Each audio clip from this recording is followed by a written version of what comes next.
नमस्कार, आप देख रहे हैं जनता टीवी और मैं हूं आपके साथ मनीषा सिंह। बात करेंगे पहली खबर की। भारत ने चांद पर सफल लैंडिंग कर ली है और इसके साथ ही भारत ने पूरे विश्व में नया कीर्तिमान स्थापित कर दिया है। बताना चाहेंगे, भारत इस सफलता को हासिल करने वाला चौथा और चांद के साउथ पोल पर लैंड करने वाला पहला देश बन चुका है और इस मौके पर पूरे देश भर से जश्न के माहौल की तस्वीरें सामने आ रही हैं। साथ ही प्रदेश भर में भी जश्न के माहौल की अलग अलग तस्वीरें सामने आई हैं और इस सफलता पर प्रदेश के सीएम धामी ने भी सभी को बधाई दी और साथ ही कई मंत्रियों और नेताओं ने भी इसरो को बधाई दी है। तो सीएम पुष्कर सिंह धामी ने भी इसरो को बधाई दी और साथ ही कई बड़े नेताओं ने इसरो को उनकी इस सफलता के लिए बधाई दी है। यशस्वी प्रधानमंत्री मोदी जी के नेतृत्व में आज भारत ने ये अविस्मरणीय पल का साक्षी होने का सभी को अवसर प्रदान किया है। मैं इस अवसर पर सभी वैज्ञानिकों का, सभी इसरो के अनुसंधानकर्ताओं का और देश के सभी जनों को बधाई देता हूं। आदरणीय प्रधानमंत्री जी का अभिनंदन करता हूं कि उनकी लीडरशिप में वैज्ञानिकों को लगातार जो प्रोत्साहन दिया, लगातार उनके हौसले को बढ़ाने का काम किया, उसका परिणाम हुआ कि आज दक्षिणी ध्रुव में भारत का ये चंद्रयान पहुंच गया। पूरा देश झूम रहा है। दक्षिण ध्रुव पे चंद्रयान उतारने वाला पहला देश भारत बन गया है। इसरो के वैज्ञानिकों को बधाई। और जो बार बार पीछे से वैज्ञानिकों को का उत्साहवर्धन करते रहे हमारे देश के प्रधानमंत्री। पिछली बार का सीन भी सबको याद है, जब थपकी देके उन्होंने कहा था चिंता मत करो, हम चांद पर जाएंगे।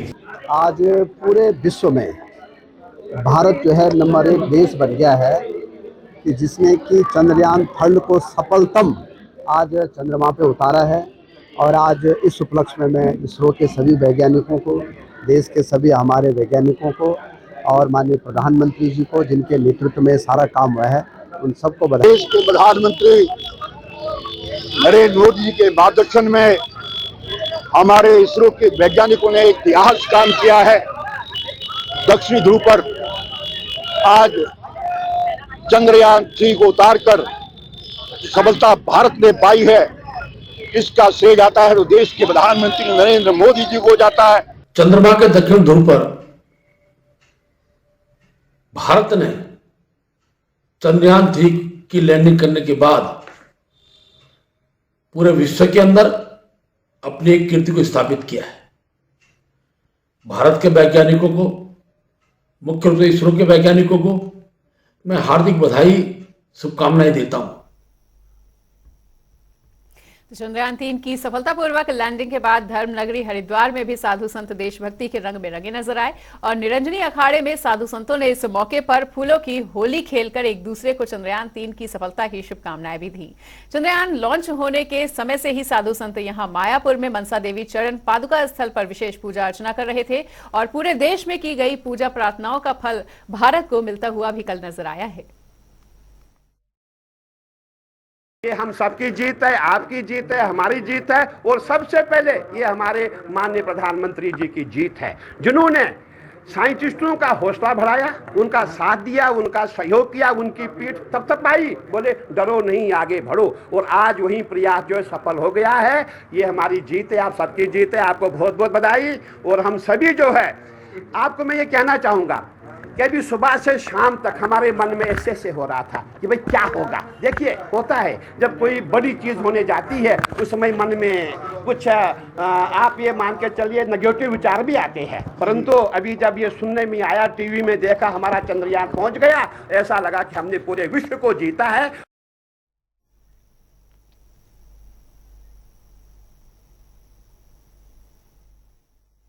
जीत है, हमारी जीत है।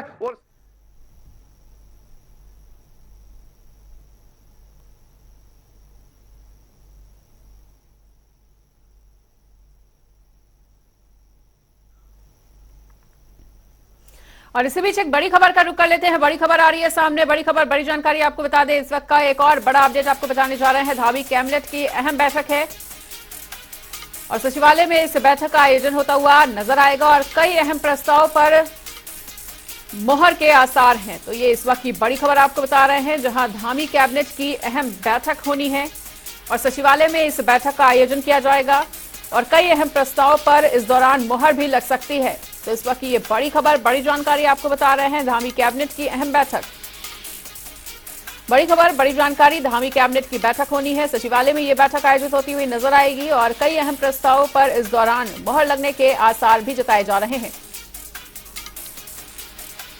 तमाम प्रस्तावों पर चर्चा हो सकती है, उन पर मुहर लग सकती है और सचिवालय में होगी ये कैबिनेट की बैठक। एक बड़ा सवाल इन दिनों बड़ी तेजी से चर्चा में आ रहा है कि क्या उत्तराखंड हिंदू राष्ट्र का मिनी मॉडल बनता हुआ नजर आ रहा है? क्या उत्तराखंड बीजेपी के लिए एक मिनी प्रयोगशाला के तौर पर आगे बढ़ाया जा रहा है? धर्मांतरण कानून को लागू किया जाना और यूसीसी पर धीरे धीरे कदम बढ़ाते जाना इन सवालों को और भी अधिक ज्वलंत बनाता है।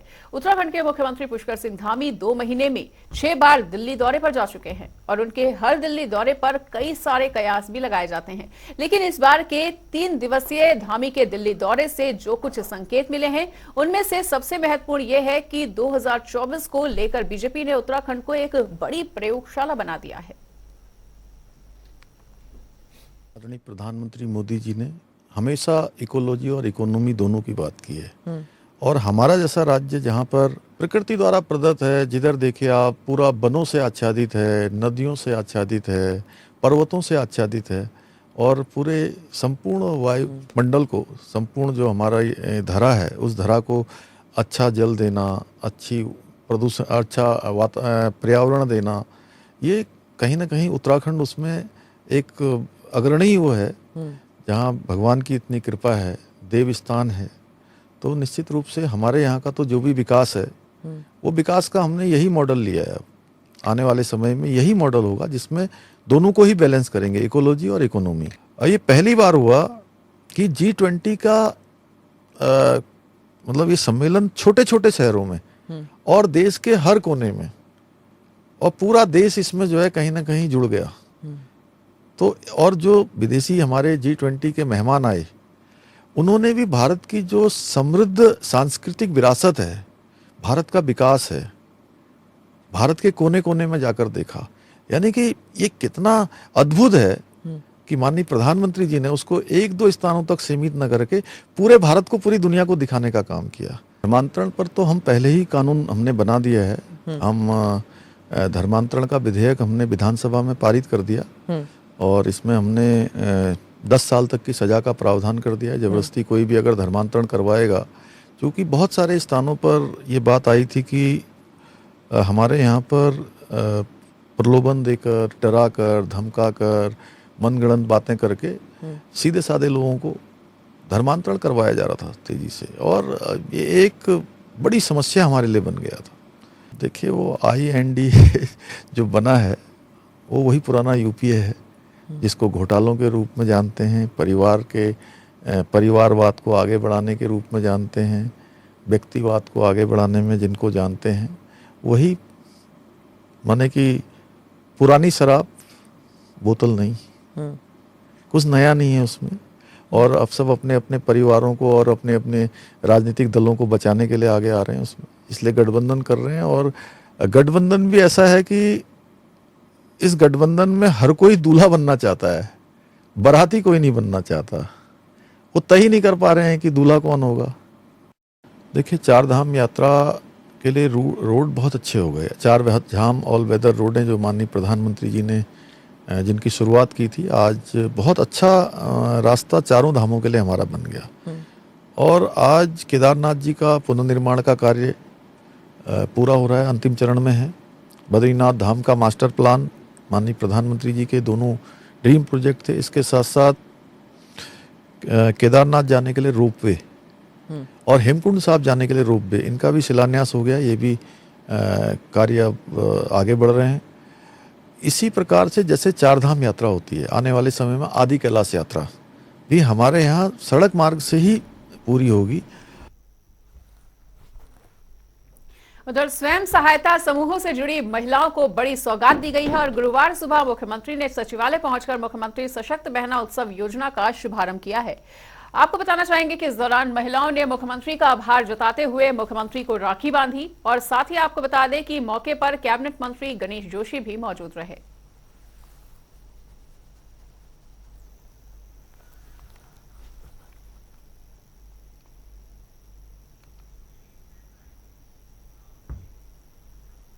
उधर बागेश्वर उपचुनाव को लेकर सभी राजनीतिक पार्टियों ने कमर कस रखी है। वहीं उपचुनाव से पहले दूसरी पार्टियों के कई बड़े नेता बीजेपी में शामिल हुए हैं, जिस पर सीएम धामी ने उन सभी का आभार भी जताया। और आपको बताना चाहेंगे कि उपचुनाव में एक और कांग्रेस ने बसंत कुमार को अपना प्रत्याशी बनाया, तो वहीं बीजेपी ने चंदन राम दास की पत्नी पर दांव खेला है। बागेश्वर की प्रत्याशी हारणी पार्वती दास जी, जिला पंचायत अध्यक्ष बसंती देव जी, कपकोट क्षेत्र के लोकप्रिय विधायक भाई सुरेश गढ़िया जी, पूर्व विधायक हारणी शेर सिंह गढ़िया जी, चुनाव सह संयोजक सुबोध लाल शाह जी, हमारे अभी थोड़े दिनों पहले जिन्होंने भारतीय जनता पार्टी की सदस्यता ली, पूर्व में विधानसभा क्षेत्र में प्रत्याशी के रूप में रहे भाई रणजीत दास जी, और आज जिनके निमित्त ये कार्यक्रम आयोजित हुआ है, जिन्होंने आज भारतीय जनता पार्टी की सदस्यता ग्रहण की है, जिनसे लंबे समय से हम सब लोगों का परिचय रहा है, बहुत ही मिलनसार इस क्षेत्र में लगातार जनसेवा के कार्यों को आगे बढ़ाने का काम, जिनके माध्यम से बागेश्वर क्षेत्र में अनेकों विकास कार्यों को भी जिन्होंने आगे बढ़ाया है, भाई सुरेश खेतवाल जी, नगर पालिका अध्यक्ष बागेश्वर, मैं उनका आज और उनके साथियों का भारतीय जनता पार्टी में सम्मिलित होने पर अपनी तरफ से बहुत बधाई देता हूं, बहुत शुभकामनाएं देता हूं। और इसी बीच एक बड़ी खबर का रुख कर लेते हैं। बड़ी खबर, बड़ी जानकारी आ रही है इस वक्त के सामने। इस वक्त का बड़ा अपडेट आपको बताने जा रहे हैं। धामी कैबिनेट की अहम बैठक शुरू हो चुकी है और सचिवालय में इस बैठक का आयोजन हो रहा है। इस बैठक में कई अहम प्रस्ताव पर मुहर लगती हुई नजर आ सकती है, कई अहम प्रस्ताव पर चर्चा भी की जा रही है। तो धामी कैबिनेट की अहम बैठक से जुड़ी हुई ये बड़ी खबर आपको बता रहे हैं, जहां सचिवालय में कैबिनेट की बैठक शुरू हो चुकी है। और इसी बड़ी खबर पर अधिक जानकारी के लिए हमारे सहयोगी यशराज आनंद हमारे साथ जुड़ चुके हैं। तो यशराज, धामी कैबिनेट की बैठक शुरू हो चुकी है और इसमें कई अहम प्रस्ताव पर चर्चा भी होनी है और मुहर भी लगती हुई नजर आ सकती है, क्या कुछ जानकारी आपके पास? जी मनीषा, बिल्कुल। धामी कैबिनेट की बैठक शुरू सचिवालय में शुरू हो चुकी है। 11 बजे से बैठक चल रही है और वही इस बैठक में कृषि मंत्री गणेश जोशी, सुबोध उनियाल, प्रेमचंद्र अग्रवाल, रेखा आर्या, धन सिंह रावत सहित कई मंत्रिमंडल के कई कैबिनेट मंत्री मौजूद हैं। वहीं इस मंत्रिमंडल की बैठक में कई महत्वपूर्ण निर्णय लिए जाएंगे, कई महत्वपूर्ण फैसले लिए जाएंगे, जिस पर जो उत्तराखंड के लिए बहुत कारगर साबित होगा। वही कई महत्वपूर्ण फैसले पर मुहर भी लग सकती है। तो इसी को देखते हुए देखना पड़ेगा कि किन किन महत्वपूर्ण फैसलों पर निर्णय लिया जाता है मुख्यमंत्री पुष्कर सिंह धामी के द्वारा। चूंकि यह कैबिनेट की बैठक एक महत्वपूर्ण बैठक के रूप में देखी जा सकती है, क्योंकि इस कैबिनेट की बैठक में सबसे पहले और सबसे बड़ी बात जो है वह खिलाड़ियों के लिए क्षैतिज आरक्षण की बात की जा रही है, जिसमें इस पर मुहर लग सकती है। और दूसरी और सबसे बड़ी बात है कि इनके लिए कॉलेजों में कोटा तय करने का भी निर्णय लिया जा सकता है। वहीं उच्च शिक्षा, विद्यालय शिक्षा, आपदा प्रबंधन, महिला सशक्तिकरण एवं बाल विकास, राजस्व एवं वित्त से संबंधित विभिन्न बिंदुओं पर मंत्रिमंडल में फैसला निर्णय लिया जा सकता है। वही इस बैठक में कई अहम फैसले भी लिए जा सकते हैं। शायद इस फैसले में कुछ यूसीसी पर भी चर्चाएं की जा सकती है। तो वही अब देखना यह है कि यह बैठक जो हो रहा है, इसके बैठक के बाद इस बैठक के बाद जो प्रेस वार्ता आयोजित की जाएगी, इस प्रेस वार्ता में ही बताया जाएगा कि किन किन बिंदुओं पर यह निर्णय लिया गया और क्या क्या निर्णय लिया गया है। इसी को देखते हुए बैठक अपने आप में महत्वपूर्ण चल रही, चूंकि मुख्यमंत्री पुष्कर सिंह धामी पिछले 3 दिनों से दिल्ली के दौरे पर थे। 3 दिनों बाद वो कल ही दिल्ली के दौरे से वापस आए और उसके बाद आज केंद्रीय मंत्रिमंडल की बैठक हुई। तो ये बैठक भी अपने आप में एक बहुत बड़ी बात है, चूंकि इस बैठक में आगामी सत्र में जो मानसून सत्र, आगामी सत्र में जो बैठक होगी विधानसभा में, जो विधानसभा सत्र आहूत किया जाएगा, उसमें भी उसको भी लेकर चर्चाएं की जाएगी कि इसमें क्या क्या निर्णय लिया जा सकता है। वही अनुपूरक बजट से संबंधित भी निर्णय कुछ इसमें लिया जा सकता है। तो देखना यह बहुत बड़ी बात होगी कि यह विधेयक जो मंत्रिमंडल की बैठक है, इस बैठक में क्या क्या निर्णय लिया जा सकता है और किन महत्वपूर्ण बिंदुओं को शामिल किया जा सकता है। जी मनीष। बिल्कुल यशराज, तो वाकई में काफी बड़े ऐसे प्रस्ताव हैं, काफी ऐसे महत्वपूर्ण प्रस्ताव हैं जिन पर चर्चा हो रही है और मुहर लगती हुई भी नजर आ सकती है। लेकिन 3 दिवसीय दिल्ली दौरे पर लौटने के तुरंत बाद ये कैबिनेट बैठक होना, इससे किस बात के संकेत मिल रहे हैं यशराज?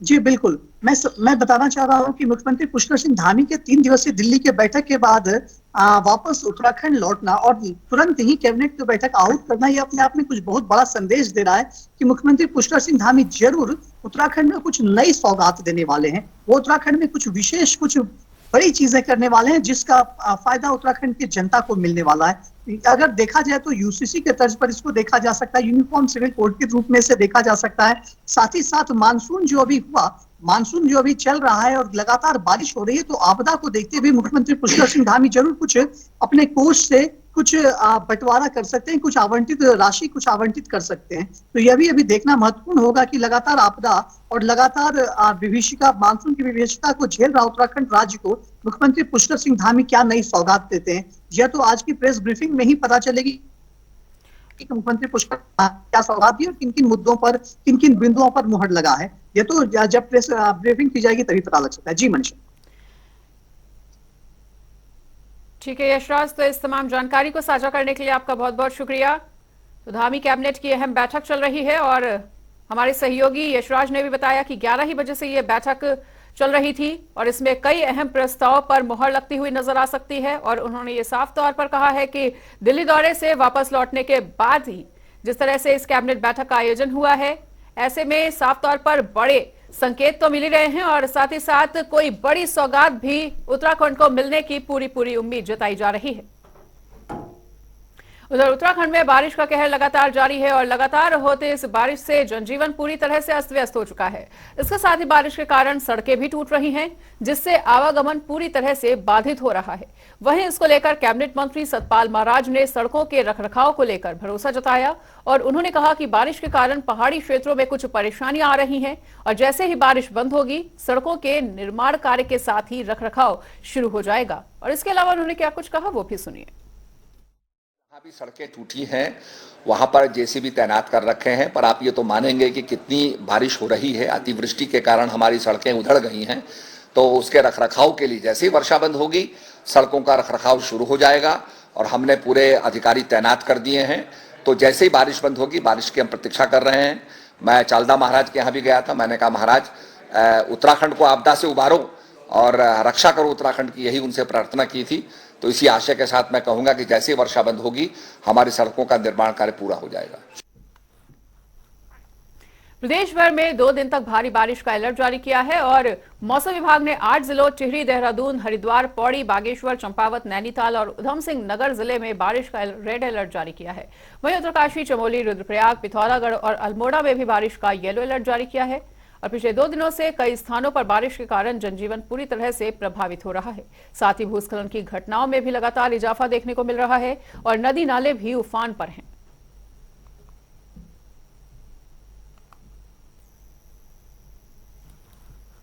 उत्तराखंड में भारी बारिश लगातार जारी है, जिसका असर पूरे प्रदेश में देखने को मिल रहा है। इसी कड़ी में हरिद्वार में चंडी देवी मंदिर परिसर के पास भूस्खलन की खबर सामने आई है, जिससे कई दुकानें क्षतिग्रस्त हो गई हैं। फिलहाल चंडी देवी यात्रा को कुछ समय के लिए रोक दिया गया है और इस वजह से चंडी देवी के दर्शन पर जाने वाले श्रद्धालुओं में काफी ज्यादा मायूसी भी देखने को मिल रही है।